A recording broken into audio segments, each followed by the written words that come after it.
10वीं कक्षा के प्यारे छात्र, पहले पाठ हम क्या सीखे? मैं बरसते बादल पाठ और सुमित्रानंद पंत जी के बारे में सीखे और कविता सीख लिए और कविता के भावार्थ सीखे और अर्थ सीखे।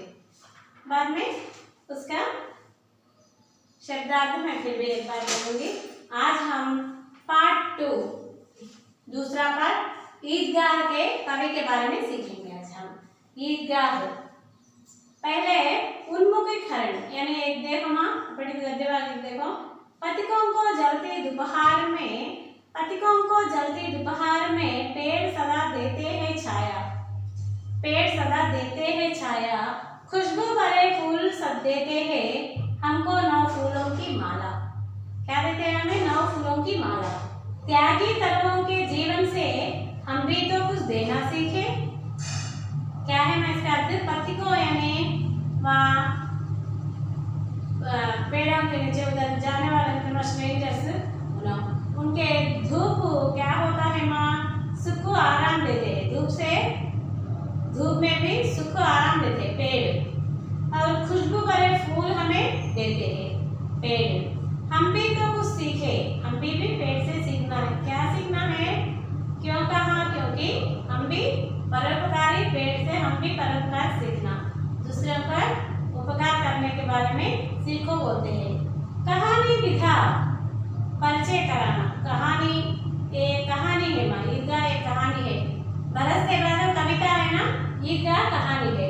कहानी विधि का परिचय कराना बच्चों को, कहानी लेखन यानी लिखना, कहानी बोल से लिखना, कला और विकास करना, उनके टैलेंट और उनके प्रतिभा को बताना, उनमें त्याग, सद्भाव, विवेक जैसे संवेदनशील कर्तव्य बोध कराना, सबकी गुणों का विकास करना, सब गुणों का विकास करना हमारे कवि जी का उद्देश्य है।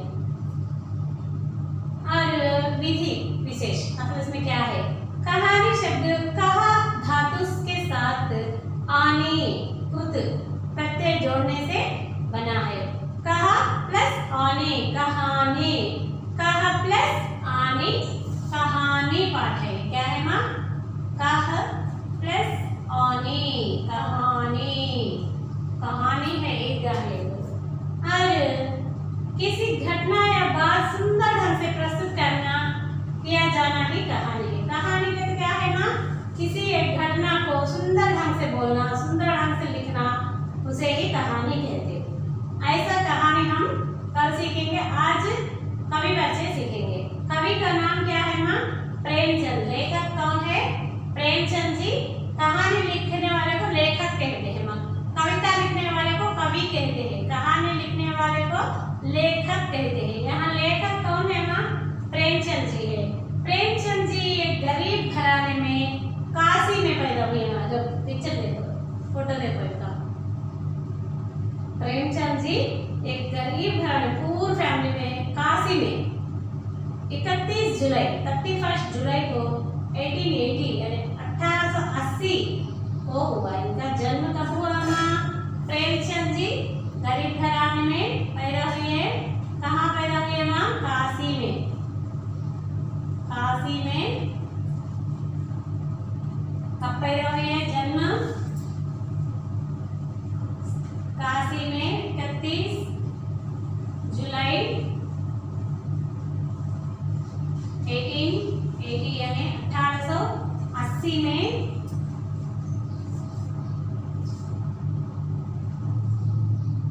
में हुआ। इनका जन्म कहाँ हुआ माँ? काशी में 31 जुलाई 80 में इनका जन्म हुआ।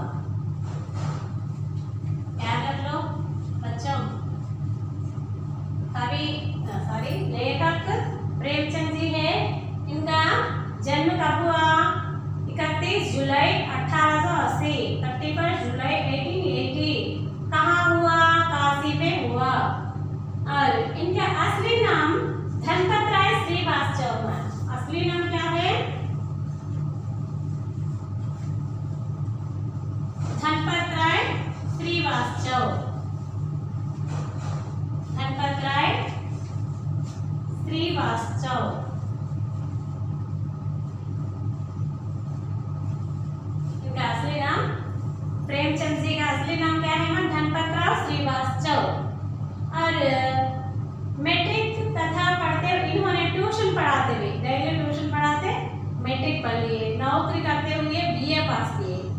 और इन्होंने लगभग 1 दर्जन उपन्यास लिखे।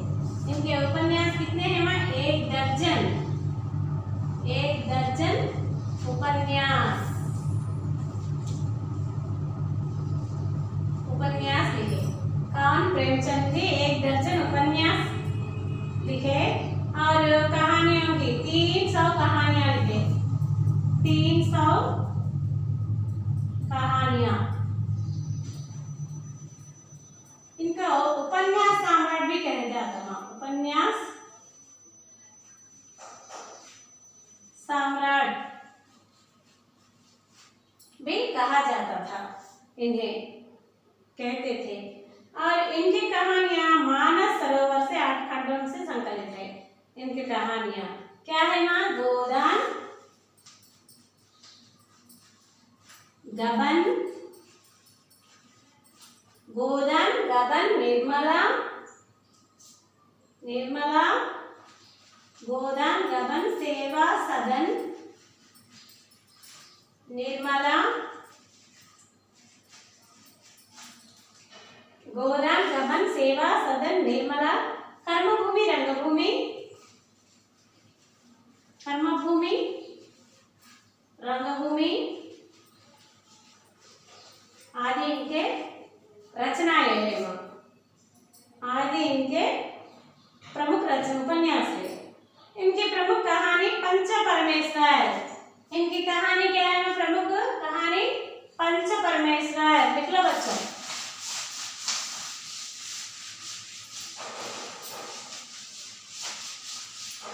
उपन्यास क्या है? गोदान, गबन, सेवा सदन, कर्मभूमि, रंगभूमि, निर्मला आदि इनकी कहानियां, इनकी प्रमुख कहानी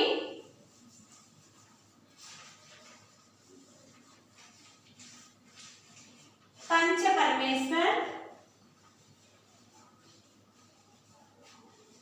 परमेश्वर, बड़े घर की बेटी,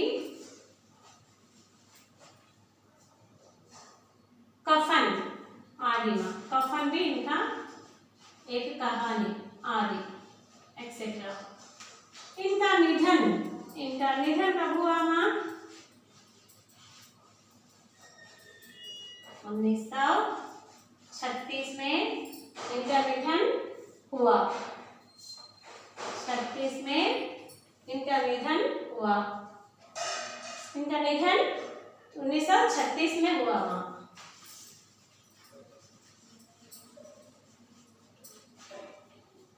अब देखो पैदा कब हुई है माँ? 1880 to 1936 इनका जीवन काल। सभी लेखक का कौन है? प्रेमचंद जी। प्रेमचंद का जन्म एक गरीब घराना काशी में हुआ। इनका